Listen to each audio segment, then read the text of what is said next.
علم و ہنر کا گہوارہ، تاریخ کا وہ شہپارہ ہے۔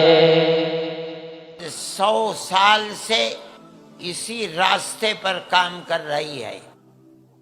ہم نے کبھی بھی ہندو مسلم یا کسی دوسری کمیونٹی کے درمیان میں تفریق اور نفرت کو پیدا کرنے کا کام نہیں کیا۔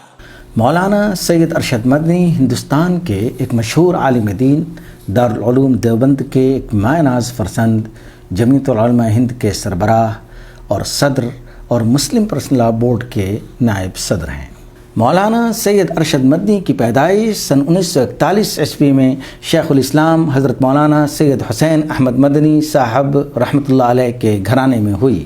ابتدائی تعلیم دیوبندی میں حضرت شیخ الاسلام کے خلیفہ و مجاز مولانا قاری اصغر علی صاحب سہسپوری کے زیر نگرانی حاصل کی اور انہی کے پاس ناظرہ و حفظ قرآن بھی مکمل کیا۔ پھر متوسط اور اعلیٰ تعلیم کے لیے سن 1959 عیسوی میں باضابطہ دارالعلوم دیوبند میں داخلہ لیا اور سن 1963 عیسوی میں وہاں سے فراغت حاصل کی۔ دارالعلوم دیوبند میں آپ نے جن اکابر علماء اکرام کے سامنے زانوِ تلمذ طے کیا، ان میں مولانا فخر الدین صاحب مراد آبادی، علامہ ابراہیم صاحب بلیاوی، مولانا بشیر احمد خان بلند شہری، علامہ فخر الحسن مراد آبادی، مولانا محمد ظہور دیوبندی، مولانا عبد الجلیل دیوبندی اور مولانا عبد الاحد صاحب دیوبندی جیسے اساطین علم و فن کا نام آتا ہے۔ دارالعلوم دیوبند سے فراغت کے بعد مولانا نے سن 1965 عیسوی میں بہار کے جامعہ قاسمیہ ضلع گیا میں مدرس کی حیثیت سے تقریباً 1.5 سال تک تدریسی خدمات انجام دیں۔ پھر 1967 عیسوی کی ابتدا میں آپ مدینہ منورہ تشریف لے گئے اور تقریباً 14 ماہ وہاں مقیم رہے۔ پھر دوبارہ ہندوستان واپس تشریف لائے۔ مدینہ منورہ سے واپسی پر 1959 عیسوی میں جامعہ قاسمیہ شاہی مراد آباد میں پڑھانا شروع کر دیا۔ جامعہ میں آپ نے کتب متوسطہ کے علاوہ مشکات شریف، مسلم شریف اور موطا امام مالک وغیرہ جیسی اعلیٰ کتابوں کا درس دیا۔ پھر 1982 عیسوی میں دارالعلوم دیوبند میں مدرس مقرر ہوئے۔ یہاں آ کر آپ نے درس نظامی کی اعلیٰ کتابوں میں مسلم شریف، ترمذی شریف، جلسانی اور مشکات شریف کا درس دیا اور ابھی بھی یہ اسباق آپ سے وابستہ ہیں۔ مولانا نے دارالعلوم دیوبند میں استاذ حدیث ہونے کے ساتھ ساتھ نظامت تعلیمات کا عہدہ بھی ایک عرصے تک سنبھالا۔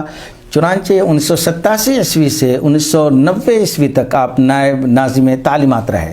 پھر 1996 عیسوی سے 2008 تک دارالعلوم کے ناظم تعلیمات کے عہدے پر فائز رہے اور تعلیم و تربیت کی بہتری کے لیے مؤثر اقدامات کیے۔ اسی طرح 14 اکتوبر 2020 کو دارالعلوم دیوبند کی مجلس شورا نے متفقہ طور پر آپ کو دارالعلوم دیوبند کا صدر المدرسین بھی منتخب کیا۔ آپ کی درسی تقریریں مربوط، مسلسل اور پرجوش ہوتی ہیں، جس کو طلباء بہت ہی ذوق و شوق سے سنتے ہیں۔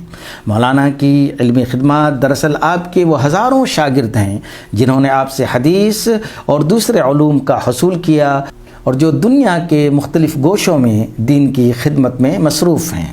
جہاں تک مولانا سید ارشد مدنی کی سماجی اور رفاہی خدمات کا تعلق ہے تو جمعیت علماء ہند کے پلیٹ فارم سے آپ نے اب تک ملک و ملت اور اسلامی تشخص کی سربلندی اور حفاظت کے لیے جو گراں قدر خدمات انجام دی ہیں وہ تاریخ کا روشن باب ہے۔ ابتدا میں آپ ایک طویل عرصے تک جمعیت علماء ہند کی مرکزی مجلس عاملہ کے رکن رکین رہے۔ جب وہ 2008 میں 2 حصوں میں تقسیم ہو گیا تو آپ اس وقت سے لے کر اب تک جمعیت علماء ہند کے سربراہ اور صدر ہیں۔ آپ نے جمعیت العلماء ہند کے پلیٹ فارم سے بہت سی قابل ذکر خدمات انجام دی ہیں۔ دہشت گردی کی آڑ میں مسلم نوجوانوں کی استحصال کا مسئلہ ہو یا انسداد فرقہ وارانہ فسادات بل کا، ملکوں میں کھربوں روپے کی وقف جائیدادوں کے تحفظ کا مسئلہ ہو یا بابری مسجد کے مقدمہ کی پیروی، جامعہ ملیہ اسلامیہ کے اقلیتی کردار کی بحالی کے سلسلے میں مخلصانہ جد و جہد ہو یا جمہوریت کے تحفظ کا مسئلہ، یکساں سول کوڈ کا فتنہ ہو یا مسلم پرسنل لا بورڈ میں مداخلت کا مسئلہ، غریبوں اور مصیبت زدہ افراد کی دستگیری ہو یا طوفان اور سیلاب زدگان کے لیے ریلیف اور فسادات سے متاثر لوگوں کی امداد، برما کے مہاجرین کا مسئلہ ہو یا آسام کے باشندوں کی شہریت کا مسئلہ، ہر محاذ پر صدر جمعیت علماء ہند مولانا سید ارشد مدنی نے جرأت اور اخلاص کے ساتھ سعی پیہم کرتے ہوئے ملت اسلامیہ ہندیہ کی جو شاندار خدمات انجام دی ہیں وہ یقیناً جمعیت العلماء ہند کا روشن باب ہے۔ اس کے علاوہ مولانا آل انڈیا مسلم پرسنل لا بورڈ کے مجلس تاسیسی کے رکن ہیں اور ابھی اس کے نائب صدر کے عہدے پر فائز ہیں۔ اسی طرح عالم اسلام کی ہماگیر اور وسیع ترین تنظیم رابطہ عالم اسلامی مکہ مکرمہ کے بھی مجلس تاسیسی کے آپ رکن ہیں۔ اس کے علاوہ 3 جولائی 2021 کو علماء دیوبند کے سرکردہ افراد نے آپ کو امیر الہند کا خطاب بھی عطا کیا ہے۔ مولانا سید ارشد مدنی کا موقف ہے کہ پاکستان کی تقسیم غلط تھی، وہ ہندو مسلم اتحاد کے داعی اور علم بردار ہیں۔ بعض اوقات مولانا سید ارشد مدنی اپنے اقدامات اور بیانات کی وجہ سے کافی سرخیوں میں نظر آتے ہیں، چنانچہ جب آپ نے موہن بھاگوت سے ملاقات کی تو اس کے بعد مثبت اور منفی دونوں طرح کے ریئیکشن قوم کی طرف سے آئے۔ ملاقات کے بعد ایک انٹرویو میں آپ نے کہا کہ اگر RSS ہم مسلمانوں کے لیے نرم رخ اختیار کرتا ہے تو ہمیں کیوں نہیں نرم رویہ اپنانا چاہیے۔ اسی طرح موہن بھاگوت نے جب اپنی ایک تقریر میں کہا کہ مسلم اور ہندو دونوں کا DNA ایک ہے تو مولانا سید ارشد مدنی نے ان کے اس بیان کا سپورٹ کیا، جس پر مختلف حلقوں میں مگوئیاں بھی شروع ہو گئیں۔ مولانا کا مطلب تھا کہ مسلمان کے آباء و اجداد بھی دراصل ہندوستان ہی کی مٹی سے ہیں۔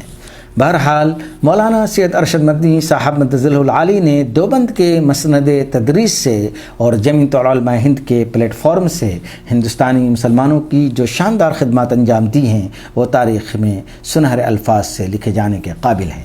علم و ہنر کا گہوارہ تاریخ کا وہ شہپارہ ہے۔